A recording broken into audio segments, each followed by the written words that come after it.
words that come to mind, soft and pluck. And well, it should. My virtue is done. Oh, good morning out there, Warrior Nation. Once again, this is your old pal Rich Brown, America's favorite cymbal banging monkey, and I'm joined, of course, with the shield for the shield, not a shield for the FBI, but the shield for the FBI. How are you, sir? I'm doing well, my friend. We got you and I have a lot going on right now. We've got high risk environment course starting on Sunday. So lots of moving parts. I know you're going to be busy this weekend before you travel up here to Tennessee to help teach.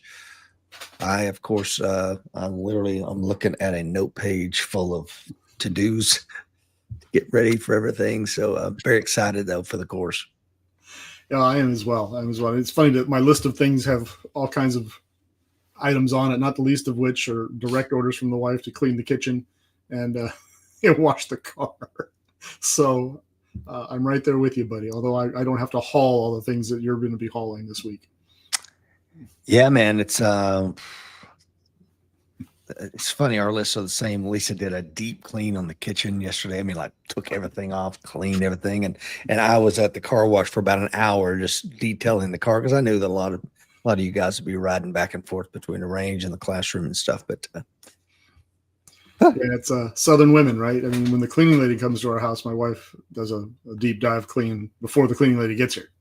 Which yes, exactly. It's flummoxed me every time. I know. I don't get it. And whatever. What are you going to do, Dr. Feather? I'm going to say yes, ma'am, and write the check. That's what I want to do. That's right. Bruce is on. Will is on. Michael Gentili and Will Parker. He'll be flying in tomorrow. I'll be picking him up at the BNA tomorrow. Be teaching. Excellent. Will his mustache be riding separately, or will it be coming on ahead early? I don't know if you know this, but TSA requires it to get its own ticket.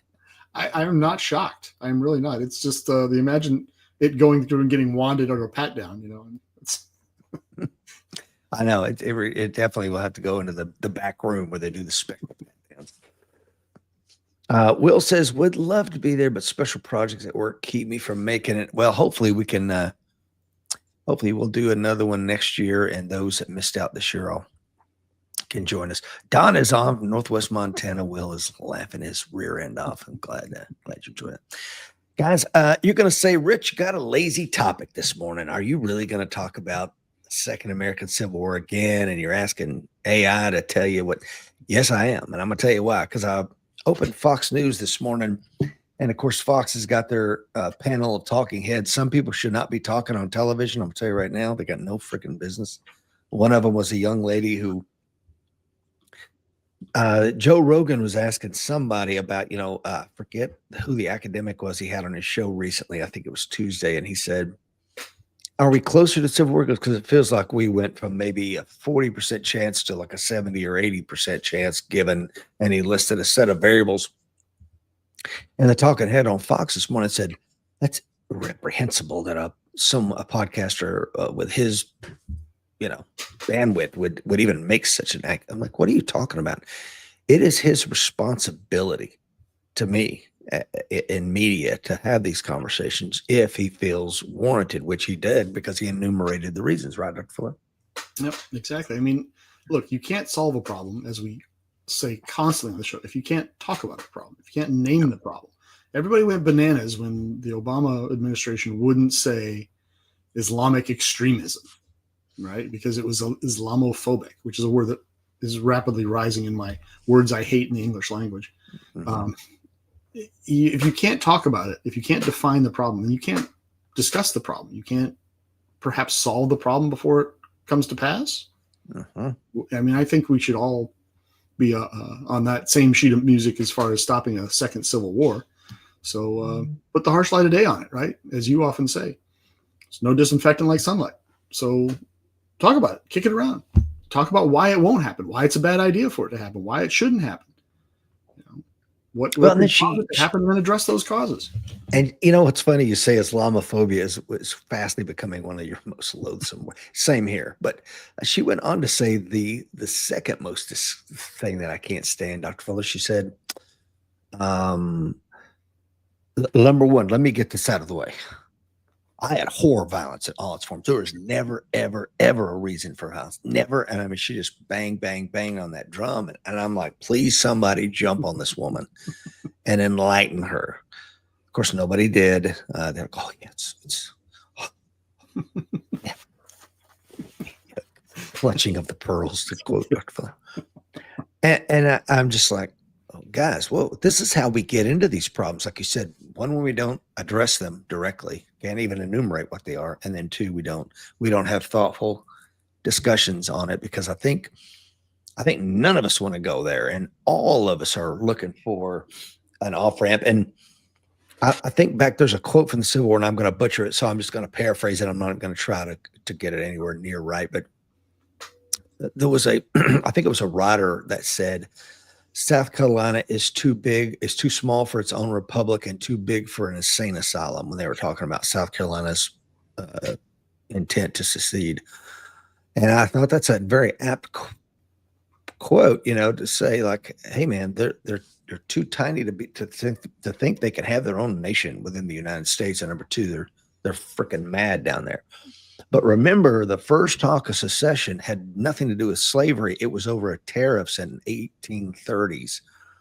So, when people say, well, the Civil War really was about slavery, really it was economics in 1830 and in 1860. It's just the economics of human bondage, if you will, was the one that finally tore us apart. But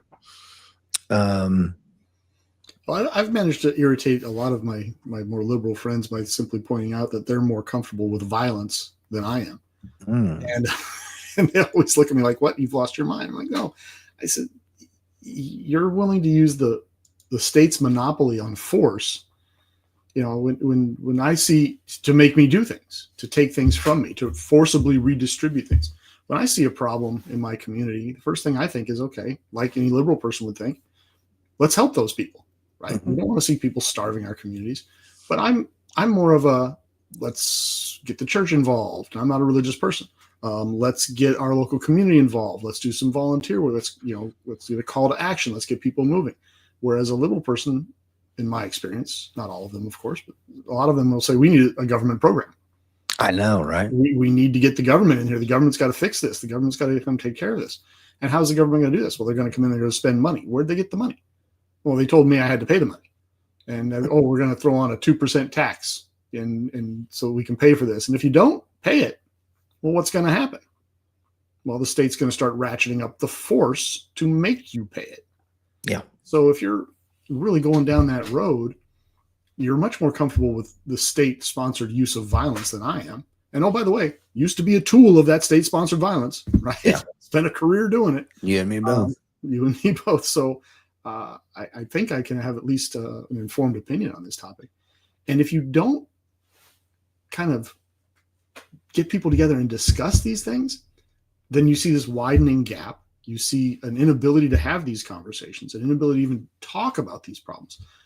And then you start to see the problems fester and get worse and worse and worse. And as you point out, it took over 30 years for the Civil War to finally pop. There's a big run up to these things. It's not going to just happen overnight. And I think a lot of us are concerned that we are on that path, and we would like very much to get off that path.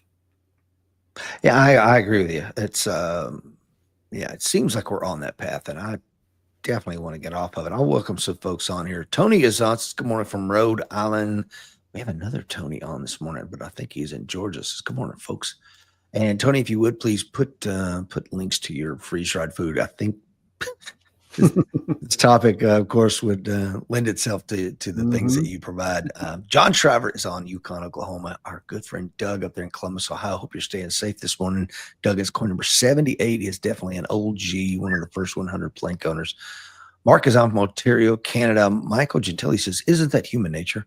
When you can't get their way through discourse, choices are to spin up the rhetoric, hide, or throw down. And that is true. Guile is on from the Philippines as well. So before we stomp into this topic again and discuss what AI says is going to be the 5 or 6 harbingers of some sort of Second American Civil War, I just want to say, I'm going to ask you if you think or you feel that we are coming together as a nation or tearing us apart as a nation. You know, we just had another socialist mayor elected. Where was it, Dr. Fuller? Seattle? Seattle, yes, sir. Yeah. So there's two openly avowed socialists, not hiding it, and you can discern it from the rhetoric. I mean, they're saying what they want out loud. Now, will they be able to pass all the things they want to? Well, eventually, yes. If those like-minded folks continue to vote, then I would submit, yeah. Yeah, she popped up in my radar because of her little quote about grocery stores. You know, we're not going to let, and I'm paraphrasing here, but we're not going to let grocery store chains close up in Seattle and move out. We're going to force them to stay. Her words. What? We're going to force those grocery stores to stay. How do you do that? Of course, it made me laugh. I'm like, really? That you think that's going to work? Best of luck to you. Really, best of luck. Instead of saying to yourself, why are grocery stores leaving? That might be where I would start. Sure. Why are they leaving? What is the problem? Why would a grocery store that's been here for 5, 10, 20, 50, 100 years? Do they not like money, Dr. Fuller? Right. I mean, it's not like people don't need food. Right. So what would force you to say, you know what? I've had enough of your money. I'm leaving. No mas. Because they're not voluntarily. They're not just saying the hell with it. There's got to be a reason. So I would say, what's the reason? And address the reason. But you know, I'm just a grumpy old gray-haired guy. So maybe I don't know what I'm talking about. Yeah. A couple things here. Tony has put up his website to his free dried food company, fastgroupfoods.com. Derek is on from North Carolina, and Jim is on up there in Indiana. Good morning, gentlemen. Good morning, sir. I want to circle back to something you said a moment ago, because I 100% agree with you, and that is, as a Christian, I think the faith-based approach is always going to be the first button I push. Then you also have things like the Red Cross and other NGOs. And having sat on multiple, I don't want to say NGOs, but local volunteer networks, and been a part of those meetings, they're amazing. I'm always that way before the government. I want FEMA to show up with just make it rain credit cards and stuff like that. I mean, for people that are in affected areas. Outside of that, I don't need you. Don't want you here. And to put my money where my mouth is, you know, Lisa and I, maybe yesterday, they have our churches having these little things. You know, you get a shoebox and you fill it full of stuff for kids, and we make sure that a kid gets Christmas. And we donated coats to a local coat drive. We donated food to the local food pantry, and that's just what we're doing this week. I'm not saying, hey, you know, Congressman, where's the government at? Get your government down here. I'm not interested in those solutions because they come with a high price tag, do they not? They come with strings. They come with strings. Right? That's the old joke, right? I'm with the government. I'm here to help. You know, yeah, maybe, but that doesn't mean there's no quid pro quo. And you know, like we have a line item in our budget here at the house every month that goes to charity. Now, what specific charity it goes to, that may change each month, you know, but it's built in, it's baked into our family budget. And we're fortunate. I get it. We're fortunate to be in a position where we can do that. But we do. And where I don't send it is I don't send it to the federal government. They get enough of my money. Hell yeah. I agree. And I would much rather. I don't like what they do with it either, Doctor. Let's be honest. Yeah, I'm all for making sure that I don't have T-72s rolling down my cul-de-sac, but I'm not as big a fan of, you know, validating Nigerian cross-dressers or whatever other crazy stunt they're pulling with our tax money. I have less interest in spending money that way when I know that there are homeless veterans in my city. So that's sort of where I come down on that issue. Other people have other opinions, and that's fine. Yeah. I like Don's comment here. I think he's quoting Reagan. Nothing lasts longer than a temporary government program. Whew, ain't that the truth? And John says, yeah, Samaritan's Purse is the one that's doing the shoebox thing, which is just absolutely fantastic program. Yeah, they're headquartered right here in Charlotte. They're just up the road. I've been on their campus several times. They're awesome. Oh, that's impressive. I mean, it is very impressive. And oh, by the way, if you are of that particular ilk and you think that someday you may want to launch, for whatever reason, a ground attack on that facility, I would highly recommend you not do that. As the FBI's crisis management coordinator in Charlotte, towards the end of my career, I had an occasion to go over there and discuss with them their security procedures, as well as preparations for Reverend Falwell's funeral because he was, he's really old and eventually did pass. But, the expectation was for numerous world leaders to show up, and presidents and former presidents and what have you. And when it got into what they had to protect that facility, I was like, oh, Lord. Yeah. Praise Jesus and pass the ammo is really sort of their motto. So I would highly recommend you not monkey with them. But in terms of their altruism, it's really impressive. And they don't crow a lot about it. No, very quiet. But they move, and they move like right now. And they hire real deal people out there to do the work. Mm-hmm. Most of their security is run by former Secret Service guys, for example. And their crisis management teams are top notch. They really are. Yes. Our construction company, when the floods went in Haywood County, we packed up, sent all of our earth moving equipment over there, and paid out of our pocket to have our employees working there, and all under the umbrella of Samaritan's Purse. They are just, I worked with them a lot in the Red Cross, as well as another one was Team Rubicon, which is an all vet disaster relief organization. There's some fantastic ones, man. Let's fund those, not the government. Enough of my rant. Dr. Fuller, here we go. I'm here to validate your rant, buddy. Yeah. I'm an average man in that regard. Yeah. Brian is on from North Texas. Mark says, government funded programs, are they not taxpayer funded? A couple more things here. Doug says, government and judicial overreach has caused a multitude of businesses to leave the state of Delaware. Population and businesses will be leaving Seattle and New York City over the next 5 to 10 years. These places will suffer extreme losses in population and revenue, putting an even more burden on those who stay.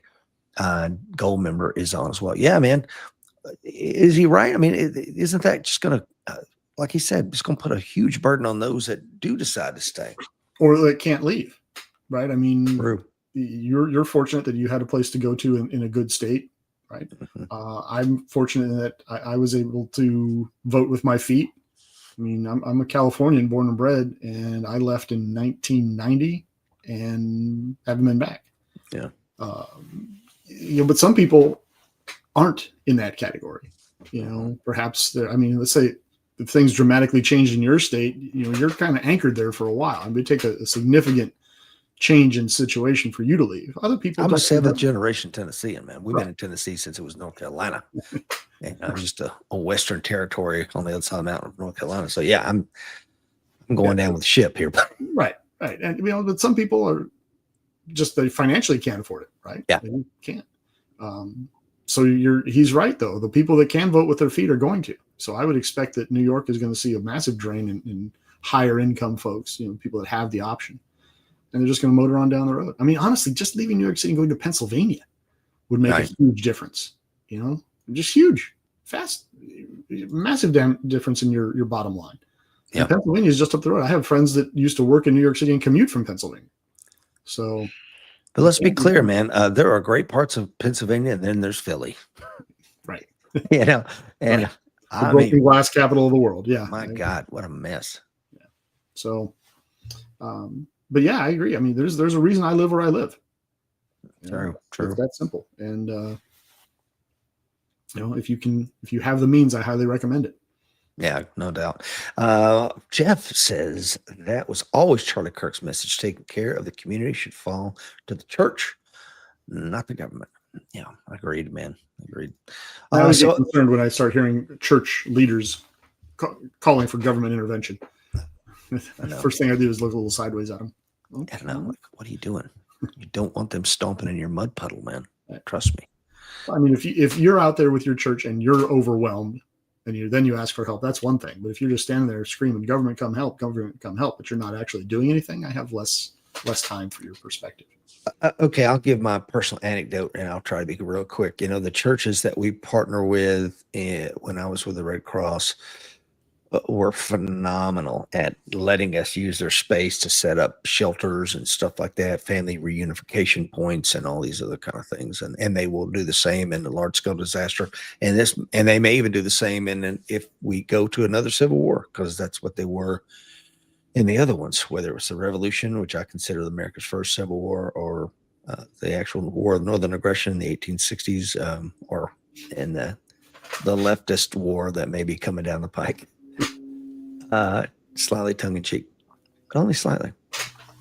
But yeah, they were fantastic, and they weren't going to the government. They were going to the local agencies, the nonprofit folks around town, and like us, and if it exceeded what the Red Cross could do, then I went to FEMA or TEMA or some of these other things. But I didn't say, come in here with a bunch of people. I said, just give me some money.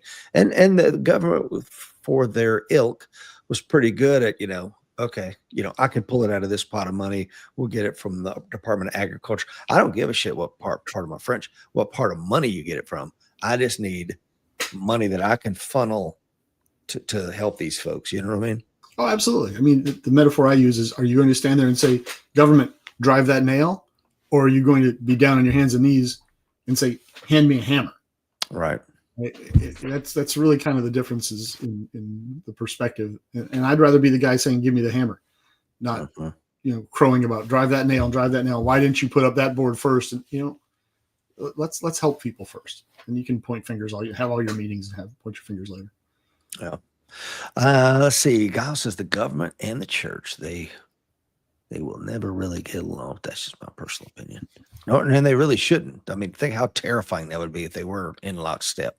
No, thanks. Look around the world. You can probably find a couple theocracies that will demonstrate your point. Yeah, no, thanks. Thank you to the 22 folks watching live. So we're going to go down to the list of the 5 things that artificial intelligence tells us could lead to the next civil war. And I'm going to ask each and every one of you watching this one, do you see this? This is AI. This isn't me or Dr. Fuller. This isn't our pet theories. This is coming from the most latest and greatest large language learning models thoughts on it, giving the top 5. Number 1, it says, is deep political polarization. Severe ideological divides leading to paramilitary actions or widespread unrest, especially around contentious issues like election disputes, civil rights, or government authority. Are we seeing this? Well, obviously we are. And a couple of points on that is, this is not any great revelation, right? From all the reading you've done on especially African civil wars, this is exactly what triggers civil wars repeatedly, over and over and over again around the world, not just in America. My other thought on this is, knowing this, if you are a nation state actor with ill intent towards the United States, what would you do? Would you want to fight us in the open fields of Northern Europe? Or would you rather foment this sort of thing by throwing some cash at various groups inside the United States and fanning the flames with social media? I mean, I think this is spot on, and this is the basic element of any civil war. So you can't. I can't disagree with the machines on this one. No, I can't either. And we see this. I mean, the paramilitary actions aren't necessarily there. I mean, of course, we have Antifa and there's some other groups on the left and the right that have done some things over the last 5 years in other civil periods of civil strife. Well, the Islamic groups in Dearborn, right? You've seen those paramilitary folks. Oh, yeah. Black marching down the street. Great point. Remember the not effing around party? I don't know what happened to them, but neither do I. Or the Proud Boys. What happened to them? I mean, you haven't heard much from them lately. Your former agency went after them fast and hard, buddy. Put them out of business, more or less. Yeah. But Trump pardoned them all. I just want to jump on one final thing here. Contentious issues like the election disputes. Are election disputes going to go away anytime soon? Absolutely not. I think they're only going to accelerate because so much hinges on them, and the margins are razor thin. And really, you don't need to tip. All you need to do if you're going to disrupt an election is find a few counties that are close. And if you manipulated just a few tens of thousands of votes one way or another, then all those electoral votes dump, which is, and really all it takes is that, and you can tip an election. So I don't think you don't actually have to do that. Even you can just tell people it was done. Yeah. Tell people the other side did it. I mean, my God, we've had that going on for the last couple election cycles. Oh. You recall when Al Gore, conceded an election and then unconceded the election, and now hanging Chad is part of our political discourse. ever since then, we've had the courts involved in elections Hmm. repeatedly, over and over. Now, point to one that we had it before that. When was the Supreme Court involved in a federal presidential election prior to that one? I don't know that they ever were they? Right. I can't recall one, but how many times have they been involved in them since? Just about every election since. Mm-hmm. So this is the new norm, is contentious elections, because, you know, somebody got power and somebody else didn't. I know. People are upset. Johnny King says, I think the F around party found out. That is on from Tulsa. Doug says, in recent Ford Observer Gray Man report, they state that those seeking revolution in the U.S. have adopted the color yellow as their identifier to be in line with several other color revolutions that have occurred in the world since 2000. I remember, getting sent. Speaking of yellow, we got sent down to the Philippines right after the coup occurred, and I think it was Corazon Aquino was the president, and her symbol was yellow. And this poor guy, he just happened to wear a yellow shirt that day, and the mob beat him bloody. He was lucky to escape with his life. So, we start doing that. I mean, we saw with the red hat, people getting their ass kicked over red hats, and it's like, guys, relax. It says Cherokee Golf Club, But I mean, that just shows you the divide, though, right? I mean, it's a visible symbol. Our local power company on Veterans Day, if you come to a certain place, they'll give you like a $20 voucher towards your power bill. So I go every year, right? And they always say, "Oh, you come down, you get your $20 off, and we give you a gift." And it's always a baseball hat. And this year they gave you a choice: would you like this red baseball hat or this blue baseball hat? And my wife was with me, so she took the red baseball hat. And I'm like, well, we'll never wear that damn thing. Why not? I'm like, oh, no. I mean, one, I'm old enough to have grown up at a time when Bloods and Crips and towns where if you were wearing red or blue, the other set was going to come after you. And now, same thing. You just get pummeled for wearing a red hat in the wrong place or blue hat in the wrong place. Now I can't wear a yellow shirt. Good Lord. Kyle, of course, who is in the Philippines, he said the guy did die. He does remember that. Yeah, it was in the news, and I mean, that kind of stuff is going to happen. And we see it. What happened to the Turning Point folks were out outside of Berkeley, and they were beaten bloody. Yeah, and Don has a good point too, Dr. Felicis. I think that it's not just nation-state actors that benefit from the internal strife. Look at the politically motivated international NGOs that fund some of this stuff. Boy, he is spot on, man. And once Trump, with the USAID, started shutting off the money, the spigots, look at them to do something crazy to get the money turned back on. Yeah, I'm really on the fence about that whole thing, because you remember Doge was coming out. Oh, we found hundreds of millions here and fraud here, fraud there, fraud the other way. I'm like, great. Someone's going to end up in handcuffs. Crickets. Why do you think that is? Well, I think because the definition of fraud that they were using perhaps doesn't meet the legal definition of fraud. Because, ostensibly they were people on the left committing this fraud, enemies of Trump. And he has shown no reluctance whatsoever in motivating the wheels of justice to go after such people. So I don't see any reason why he would not energize Department of Justice to go after these folks if this was actual fraud. I think you're right. I mean, I don't think it rises to the legal definition, but let me give you just a case in point. Let's say that you go out, me and you start a 501c3 nonprofit, and we'll call it Springbok. Okay. And Springbok, we're concerned with causes in sub-Saharan Africa, and we're really concerned with stopping the AIDS crisis. That's what it is on paper anyway, but this is just going to be something you and I do to make money. And so it's completely nefarious. However, on paper, it looks like great. Now, I'm going to pay you, Dr. Fuller, 45% of all the income and money. I'm going to pay myself 45%. That's 90% of all the money coming into our 501c3 is going to be split for administrative costs between you and I.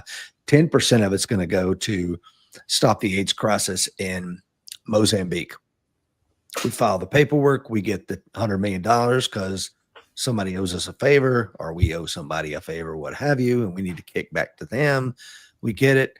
This is how this works. And it's Let's say part of our administrative cost is to pay off the White Mountain Institute. Well, the White Mountain Institute is ordered by some PAC, and the money just slushes right around. And to try to disentangle this would take forensic accountants, a decade. And I think at the end of the day, it's like, let's just turn the damn money.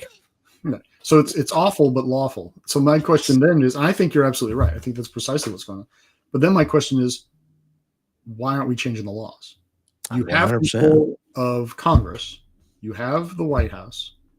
Change the laws. Well, of course, Then I come back to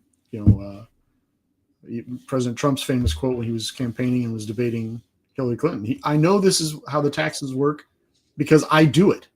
Exactly.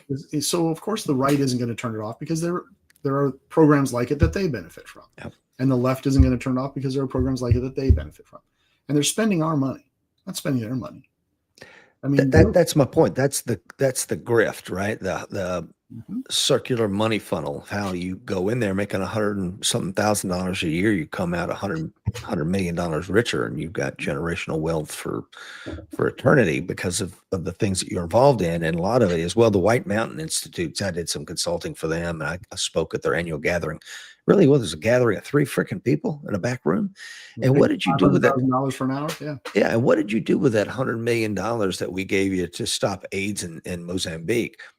And if you funnel it all the way down, they probably printed some pamphlets on, wearing a condom, and maybe provided a couple boxes in a few different places around the country just to say, we did something. And it shows pictures on your social media of you handing out condoms, and you're done. And you got $100 million richer. Now you could fold up your 501c3, and it is an incredible, it's an incredible machine. It's just, but like I said, we need to change the law so that crap like that can't fly under the radar. But until then, Rich, you and I should meet after this podcast and consult about a 501c3 idea I have.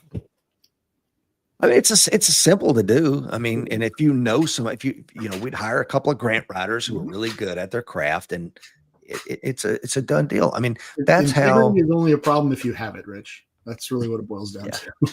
I mean, I know how to do this kind of stuff. I'm not morally bankrupt that I would freaking do it with taxpayers' money. I got to live with myself. I got to look myself in the mirror. Yeah. But some families have no problem with this, do they, Dr. Fuller? No, they don't. And they seem to continuously run for office. If you really want to get your eyes open sometime, take a look at how much Bill Clinton's net worth was before he was president or the day he took office. And then he was broke, wasn't he? He had a little over $1 million. For a politician, you're broke. Right, that's broke. But look at it, what he was worth when he came out of it. And I think at one point during his legal troubles in there, he was considering or did file bankruptcy. But then the Clinton Foundation came along, and God, which completely died after she lost her election bid. She's making all kinds of money prior to that. Weird, I know. Anyhow, we digress. Don says, I think the fraud occurred via agency approvals. Not one singular individual has a wet ink signature on the blame line. It's just an organizational cash flow. You're absolutely right. But here's I think he is right. But here's how I would approach that. Where emperor for a day, I'd put a RICO out. Mm-hmm. Bingo. That's what I'd do. I'd RICO these people. Now I will tell you from having run these kind of cases, RICOs are a huge pain. And, it is a massive pain in the butt to do a RICO case, and it has to get approved all the way up to DOJ and FBI headquarters. So you're not doing a RICO case on your own, just sitting in a small office in, Crossville, Tennessee. Mm-hmm. But if that's the case, just because it's difficult doesn't mean it's a bar to the attempt. Okay, go do it. That's what the FBI does. It does difficult cases. So energize them. Go get these people. And we're not talking about a $50,000 fraud here. If we're talking about hundreds of millions, potentially billions of dollars, then you can afford to throw some resources at it and go grab some people. But I think the tentacles go out so far on stuff like that, nobody has an interest in it, because it's like what Michael Gentile says: the right is predominant. The right's predominant virtue is they are only slightly less corrupt than the left. Only slightly, and he is absolutely correct. Sneetches. We're back to the Sneetches. Back to the Sneetches, and Michael is very familiar with the Sneetches of Franklin, Tennessee. The second thing is secessionist movements or regional conflicts. Escalation of conflicts is highly polarized or resource-rich regions, possibly driven by states or groups seeking independence or greater autonomy. These parts of the United States where oil or natural gas resources are at play, I think that there could be a tendency for those places that go, you know what, I'm not playing with your liberal politics. We'll just go join Idaho or what have you, right?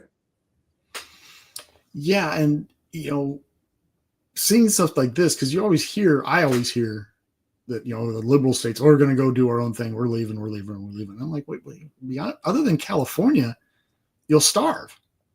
Yeah, I mean, you really will. I mean, I can live without anything being imported to me from New York City. I can. If New York City stopped exports tomorrow or tariffed all of their exports tomorrow, it would have zero impact on my life. Because I don't have anything in the house. It's not like I'm dying to go to a Broadway show. I've been to them. They're very cool, but I don't need to go back. I don't think that is true when you start looking at the flyover states and what they export and produce. So I could see, flyover states being much more likely to say, you know what, we're out. Like you said, we're done. We're going to do our own thing, and best of luck to you. We'll sell you the food. Happy to sell you food because we got a lot of it here. So I think those places are populated by people who don't want to secede. Exactly. Are you saying, I want to clarify your comment just because I maybe misunderstood you. It sounds like what you're saying is it's almost like we could bring certain places to heal by not allowing food imports into those places. I mean, I don't know if that's what you intended. I don't know what I was saying, but it's a logical inference. Yeah.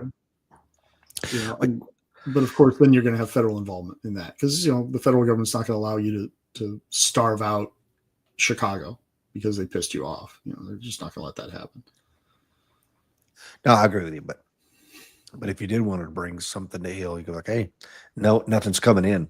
So Chicago, I hope you have a couple million acres of farmland that you're going to be growing wheat because we're not letting it come in until you stop your socialist rhetoric. I'm just making and there are anywhere at any given time between 12 to 16 different secessionist movements within the United States of America. So I think that when you see stuff like this, they're already going on. Now they're small and grassroots at the moment, and a lot of them are not grassroots or astroturf. Let's be honest, but they're there, and at any moment they can gather steam. I will remind everybody that I just took you off, Dr. Fuller. How dare I, sir? How vainglorious of me to do this to you. Hey, sometimes we just need a good look at the talent. That's what we need to do. So the governor of, I want to go back to the Second American Civil War, what you guys know as the War of Northern Aggression. So South Carolina, remember, I think it's December, and Lincoln, or maybe October, and they send a letter. The governor of South Carolina, his last name was Gist. He sends a letter to all the other southern states via his nephew, whose name was States Rights Gist. That was his birth name. If they had birth certificates back then, which they did not, they were just recorded in an old family Bible or something like that. And his name was States Rights Gist. He said, States Rights. They called him States. Take this letter, hop on a train, deliver this to all the state legislatures. Let them know that if Lincoln gets elected, we're gonna have a we're gonna meet at the state house and decide what we're gonna do. But it's looking like, the tea leaves are telling me we're gonna go. And he runs around the South real quick, takes him a few weeks, and he delivers this message and returns to the governor. And I think there's one or two that's saying, yeah, we'll probably follow your lead. We'll at least get together and make a decision. And it doesn't take a few months and it's all over, So my point is, once this stuff starts sliding, it's over. What happened to States Rights Gist? He was killed at the Battle of Franklin, leading a charge against the Union troops there. So he, and did he know at the time when he was a young man delivering this for his uncle that in 4 short years he would be shot to death on a battlefield in Tennessee? But that's how these things get away from us, and that's why I want to have these conversations. Sure. You got to air them out. You got to talk about it, because otherwise we end up in a situation where we're shooting at each other. As we talk about all the time, when you stop talking, it's easier to pick up a brick. Yeah, no kidding. So let's keep talking. Which, of course, is what got Charlie Kirk shot. And that's when, then again, that was what Joe Rogan was saying. You know, I thought it was maybe 40%, but when they killed Charlie Kirk for speaking, it's like, man, they don't want to talk. You know that. Now here's one you posted yesterday on your Instagram account. If you're not following Dr. Fuller on Instagram, there's something wrong with you. But Dr. Fuller posted this, and it's from Seneca. He said, "Quote: Life is very short and anxious for those who forgot the past, neglect the present, and fear the future." So if you know the past, you can hopefully be a better prepared person. Jeff says West Virginia invited 30 counties from Virginia to join them, expanding their state. Yeah, because I mean, look at what a few blue enclaves have done to this red state. I mean, it's enough to get what you got up there, which is an absolute disgusting mess. Collapse of federal authority, significant governmental breakdown due to economic collapse, widespread unrest, or failure to manage crises like political violence or social upheaval. When I see these folks, these ICE agents getting attacked, man, I can't believe it. What in the hell is going on?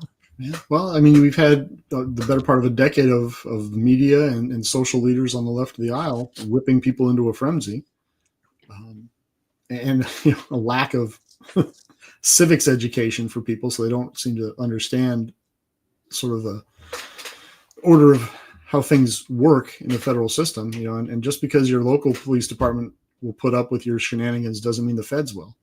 Right. And, so I think a lot of people are doing the FAFO thing here with the feds, and it's not working out for them. And I really enjoy watching like the California state judges having, judicial hearings on whether or not they can allow President Trump to do X, Y, or Z, or do this with the federal authorities, and whether they can come in. I'm like, that's like my kids having a meeting upstairs in my house, deciding whether or not they're going to abide by dad's bedtime rules.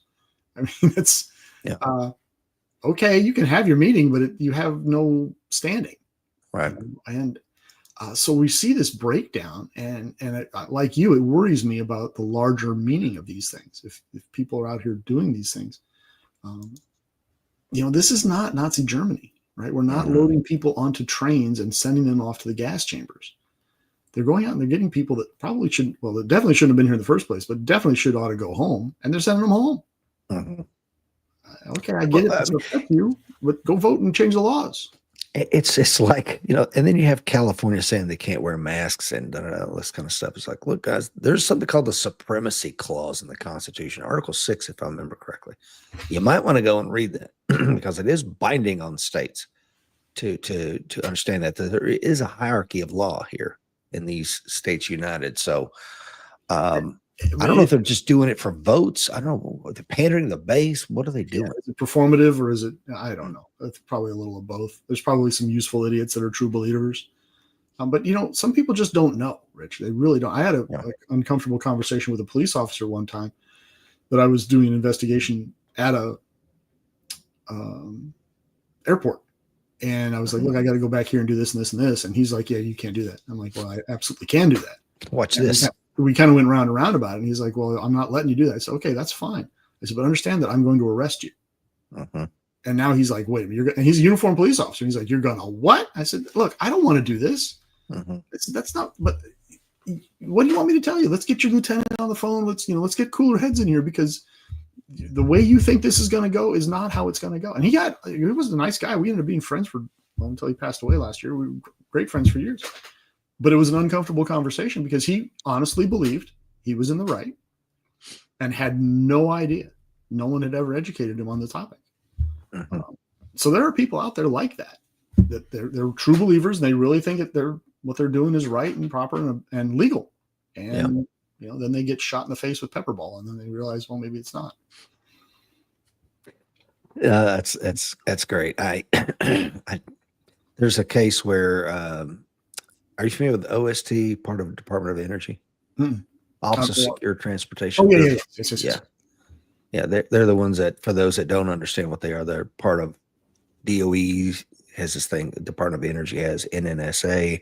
NNSA has a a small cadre of guys who are part of the Office of Secure Transportation, and they move nuclear materials, i.e., weapons or fissionable materials across the United States to different places, whether they're constructing things or what have you. Anyway, and they're normally disguised kind of as truck drivers. You would not recognize. It just looks like any kind of commercial truck, but you can see the escort vehicles all up and down the road. You don't know which one they're escorting, and they don't want you to know. But there was a case where a Tennessee state trooper misunderstood the supremacy clause, and he thought he was I want to stop this and make sure you got your papers. And they left him handcuffed inside his cruiser. And you're lucky they didn't kill him, because those guys don't carry handcuffs. They have no powers of arrest. They have rules of engagement. And if you start walking toward that special material with a backpack, you can get shot. So again, it goes back to civics. You know what I mean? It's like, if people understood this, they would be less likely to do some of this, to use your phrase, performative politics. Yeah. And I don't want to paint it like, feds are stomping around saying, you must respect my authority. I mean, there certainly are individuals like that, and they should be drummed from the core. Generally speaking, when running into that sort of thing, I know in my experience, it was always a conversation. And when it didn't work out just between you and I on the side of the road, then you just had to have people higher up the chain. You had to get mom and dad involved. So if the SAC had to call your chief, or the U.S. attorney had to call your state's attorney and straighten them out, And I'll tell you, my wife works with policy and law now, and she's constantly having to educate district attorneys on how things are done, particularly around witnesses. So if you're a state assistant district attorney, you've got a case and you want an FBI agent to come into your courtroom and testify. So you send a subpoena out to the FBI and you say, TC Fuller's got to be at this place at this time because I subpoenaed him. I ignore it. And I did it multiple times. Now, I shouldn't say I ignored it. I would call you and say, hey, look, this is what has to be done. Or whoever was serving me was usually a police officer. And so you've got to do what's called a to-me request. You've got to ask for us to show up because you have zero authority to force me to show up. And I had one DA one time, I'll just have an arrest warrant, a bench warrant issued for you. I'm like, okay, you do you, both, boo-boo. But, I'm not here to stop you. I'm just telling you what the law is. I'm a lawyer. Yes, I'm aware of the fact you're a lawyer. Okay, I'm not trying to, yuck your yum here, buddy. But, and so you can usually work through it. And some people get a little bit, full of themselves, and you just sort of have to kind of work around it. Because, you're telling them something they don't want to hear. You're telling them something they don't like. So, try to message it in some way, especially because you're going to win, right? I mean, it's at the end of the day, you do what you got to do, but this is the way it's set up. And sometimes it takes some education. But in the meantime, what do we have? We have people doing stupid shit, and they're getting trafoed. Yeah. We had the same thing.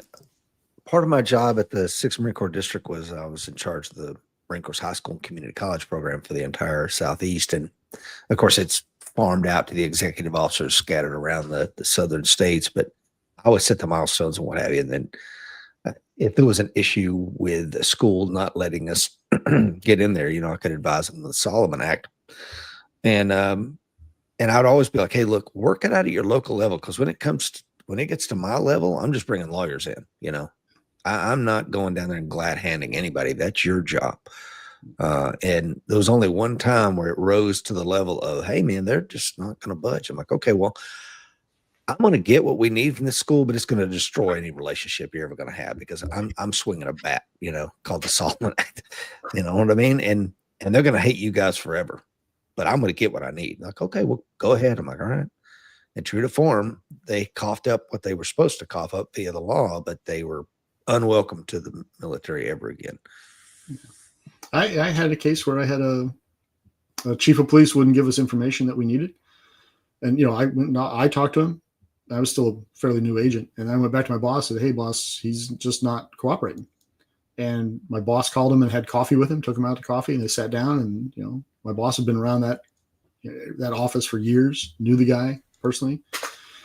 came back and told me get a subpoena, go get a grand jury subpoena and drop it on him, which was a big deal. You don't do that to other law enforcement officers. And so I had to go back down there. I took another agent with me because I was like, man, I need a witness.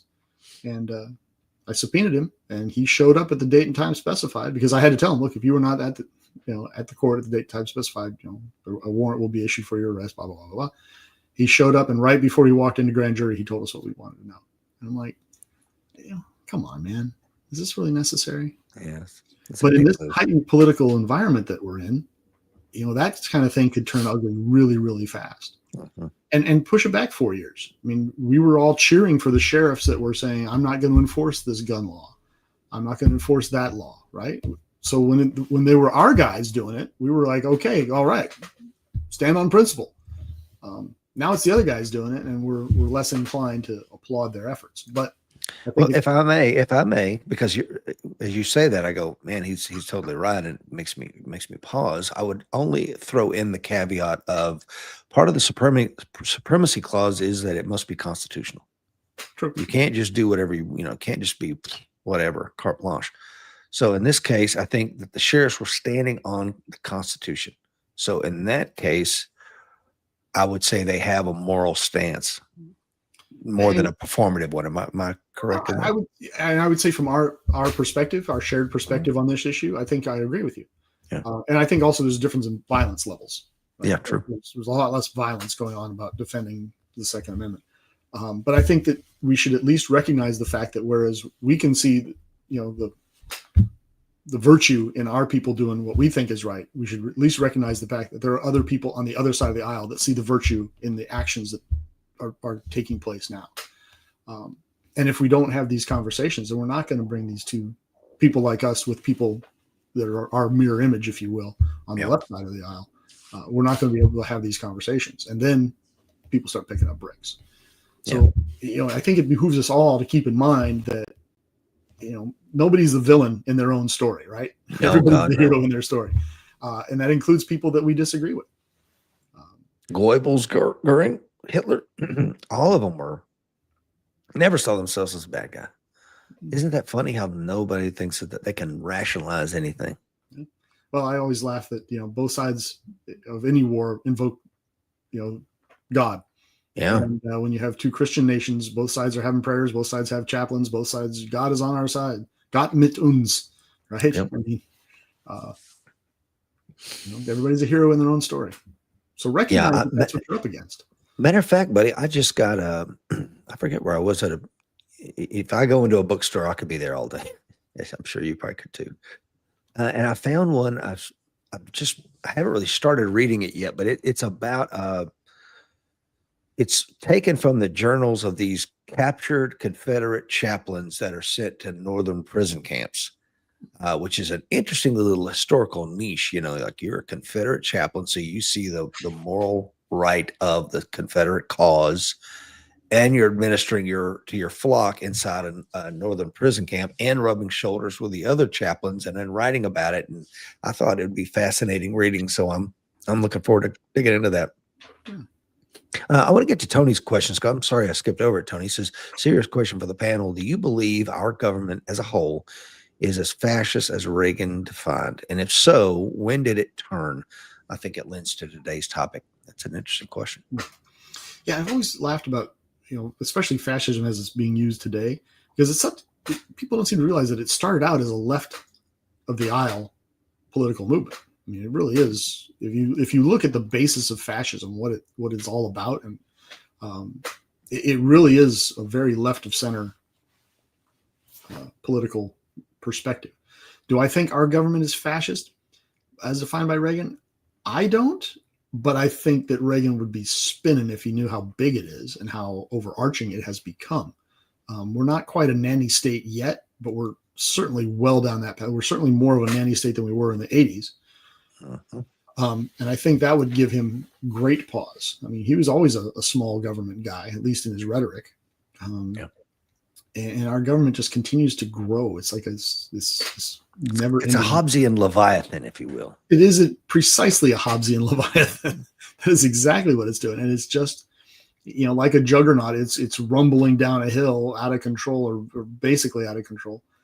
And now that we have a political class, a political profession that's enriching themselves on the government trough, I don't see it changing. What do you think about Will Parker's comment? In my opinion, it began with FDR and has grown immensely.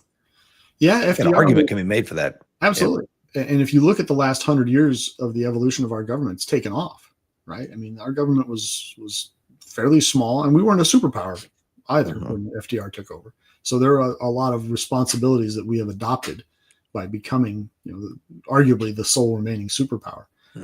If you want a Pax Americana, then there are costs involved. Are we willing to pay the price of withdrawing from the national or the international stage, of not ensuring, let's say, free commerce on the ocean and making other people do it? I don't know. I mean, look, if you could trust the Chinese and the Russians more, then they could easily pick up a share. But you can't trust them. Hell no. The Europeans, I'll tell you what, you can trust them to look out for their own best interests. Right. And I think that's what people's missing. They're not going to look out for ours. And I think whether it's Obama or the neocons or whomever, this idea of, we need to be the world's policeman, man, is the problem for me, because we should be looking out for our own best interests, and we should know going into any kind of relationship, any kind of contract, whether I sign a contract with a homeowner or what have you to do, this contract is written by me. I'm asking you to sign it. Yes, it's in my best interest. But if you want the job done, it gives parameters for everybody.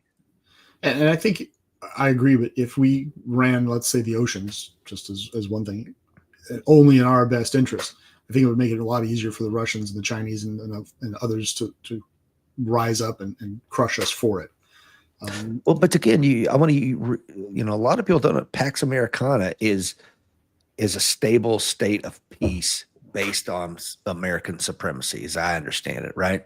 Sure. So yeah, you're right. We want free trade. We want the shipping lanes to be free of the Houthis, and that's why we rain down death and destruction from the ISR platforms on their asses. And that's part of Pax Americana, violence or the threat of violence. Sure. And I would love it if we were in a situation where we would say, hey, you know what? We handled the Somalis. China, would you take care of these Houthis? If we had actual partnerships with these people. Instead, we look at that and go, well, does that deteriorate our standing in the region? And does it give them a toehold? And, there's all these other considerations. I would love to see the Europeans pick up their appropriate share of their own defense. I mean, because we have largely defended. We've been the shield for Western Europe for 80 years. Yeah. And I get really annoyed when I hear people, well, why can't we be more like Norway? More social programs like Sweden. Why can't we? Well, I said, look, if they were paying for our defense, we could. Right?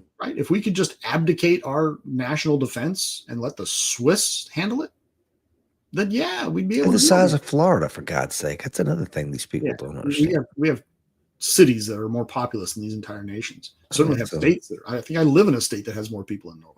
Yeah. So there's order of magnitude problems, but my basic issue is, these countries are churning out 1% of their GDP, 0.5% of their GDP, 1.5% of their GDP on their own defense. And that's asinine. I get it in the immediate aftermath of World War II.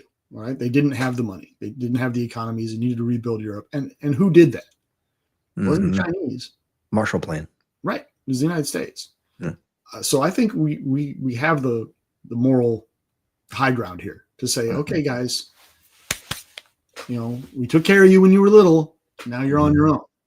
Okay. Just like we do with our kids. And I'm not saying that that's an infantile state, but what I am saying is they were broken after World War II. I get it, but that's a long time ago. So pick up, in the immortal words of that great philosopher, Jack Nicholson or Nicholas, pick up a weapon and man a post, right? I mean, just it's time. It's time. Because look, if the Russians roll west, they're not rolling into Crossville. They're not rolling down Potato Farm Road. Right? No. They're rolling into Paris. And I like that point because, again, Trump was the first one like, you're going to pay your fair share. And, oh, by the way, who are you building a defense against? Russia, the same people that you're shutting down nuclear reactors that you have running to take their natural gas. It's bananas. And he called them out on it. And again, the media went, oh, how dare he? You know, I mean, you may not like the messenger, but think about the message for a second. Tony says Dr. Fuller says perceived private ownership of complete and total government control and regulation. I guess that's what he would call fascist. And yeah, I mean, I hate the fact that I may not have a mortgage. I may own this property, but God help me if I don't pay my property taxes. The government, with their monopoly on violence, can come in and seize everything I have. Every year forever. Every year forever, you got to pay that tax. Disgusting. Dr. Gordon Botson is on. Good morning, sir. His coin number 1688 in Ohio. Collapse of federal authority, significant government breakdown. We talked about that.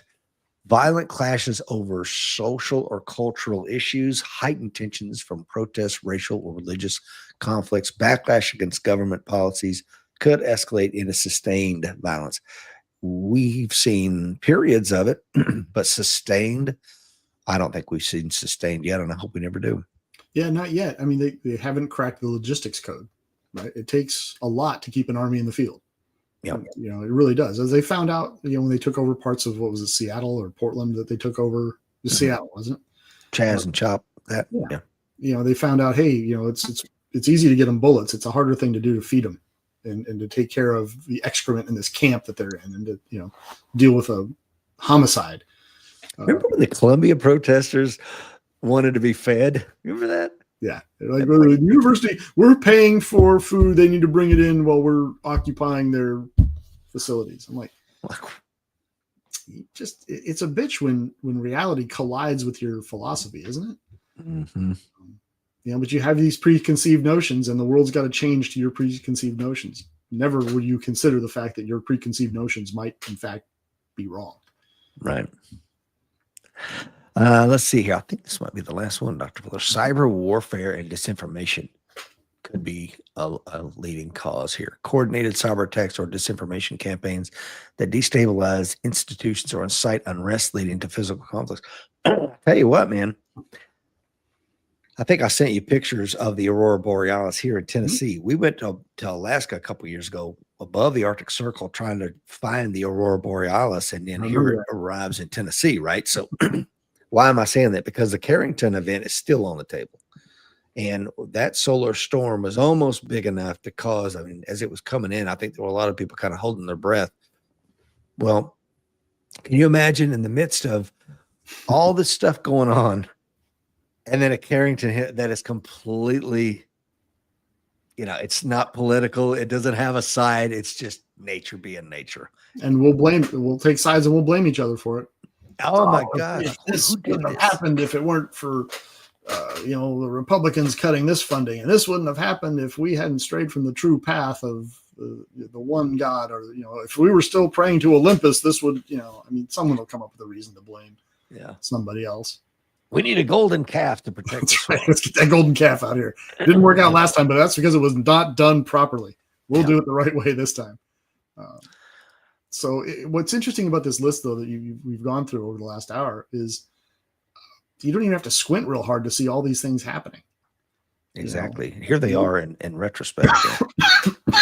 You see them maybe not as large as, okay, a full-blown civil war, but seeing the difference between where we are today and the tipping point where an actual shooting war starts, that seems a lot closer together than it did 5 years ago. Mm-hmm. I agree. And, you know, you and I are, and a lot of folks watching are long enough in the tooth where this is just silly to even mention this 20 years ago, 15 years ago. It's stuff like science fiction. Exactly. You need a urinalysis, buddy. You're sniffing glue. What are you doing? Whereas now I think that people are having these thoughtful discussions, and it's not just here. The UK is maybe closer than we are. France is not far behind them, and so is a few other countries. You know who's not? Poland, Hungary, you know, a couple other places that refuse to take in this soft invasion from the Middle East, Syria predominantly. And go to Rome, man. It's overrun with sub-Saharan Africans that are poor and hungry, and they're going to pickpocket and do what they do. I mean, they were running scam after scam on me and my family. Anytime we pause with our phone to take a picture, it was like, we were just surrounded and swarmed, like not with local Italians, but sub-Saharan Africans that were running some sort of scam, and it's like, man, that's not the Europe that that I wanted to visit. I mean, if I've been to Africa, okay, let me go to Europe. Yeah. Well, let me enjoy the Parthenon. Or whatever.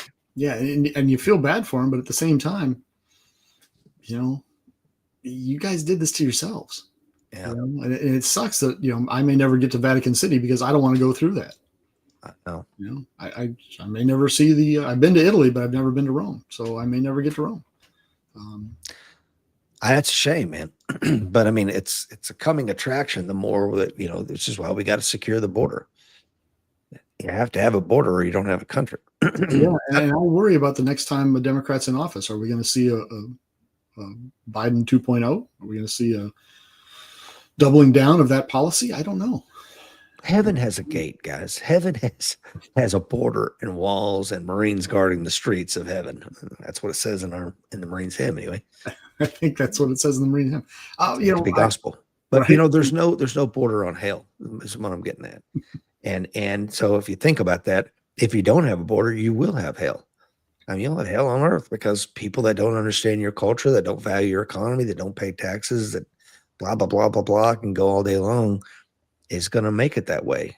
And if they show up and they're not being fed, they're going to feed themselves, right? If you're not going to give them what they want, then they're going to go get it some other way. I mean, as we talk about all the time, things change when your kids are hungry. Yeah, man, I'm reading an outstanding book about the Donner Party. And they're going across the Salt Lake Desert, and one guy has 10 gallons of water, and a father with 7 children. I'm sorry. He's like, hey, can I get at least 8 ounces of water for each one of my kids? I don't think they're going to make it till sundown. It's like, no. And he says, okay. He goes back to his wagon. He comes out with his rifle and, puts it to his head, give my kids water. I'm not asking anymore. And, so you're right, man. They were friends 2 days ago when the water was plentiful, but now it's like, I'm willing to kill you so my children can survive. Yeah. And, if we ignore that, we do so at our peril. And it's just a basic human tenet. And we're all in that boat, regardless of political affiliation. I'm all about being friendly and helping my neighbor out, but my kids are fed. If they're not fed, that might change. Yeah. Dr. Fuller, that's all the news that's fit to print this morning. Always a pleasure to kick ideas around with you, Rich, and discuss things. Yeah, same, my friend. And I will see you coming up real soon here at the High Risk Environment course. There'll be no Monday show. There'll be no Friday show. Dr. Fuller, Mike Sieglander, Justin Carroll, Will Parker, and I and our 25 students will be immersed in a very unique experience. And we'll have some video of it coming out after the fact. So stay tuned for that, folks. I'm looking forward to that, Rich. It's going to be a lot of fun. Did you see this, my brother? Have you seen the rape-proof underwear that they got in Europe? Have you seen it? I have not. It's just a picture of me on it. I mean, what is it? No, it's like you can't slash it. You can't cut it. It won't move over enough for something to penetrate that. I mean, it's disgusting. Yeah. And it's like, is that what we want? Right. To give your daughters rape-proof underwear, or do we want to do something about it? It goes back to the very beginning. You got to understand the problem. Yeah. And this is not how you solve the problem with giving your daughters and your wife rape-proof underwear. My God, that's where Europe's at. I'd rather give them a J-frame, frankly. Yeah, no kidding. Me too. But those tools have been taken away. Yeah. I mean, outside of a rape whistle, that's probably about all that those countries will allow them to have. Can't have a lock, can't have a folding blade, can't carry a blade. You can't carry a gun, you can't carry a pepper spray, you can't carry marking dyes so you can identify your rapist later in a court. Isn't that wild? That just blew my mind when you told us that the other day. I was like, you can't even mark the guy? Nope. You better not. It's absolutely disgusting. But anyway, that's all I got, Dr. Fuller. Whenever you're ready, sir, please take us out. If we haven't convinced you by this time, folks, you're just not paying attention. The fight is coming. Be ready.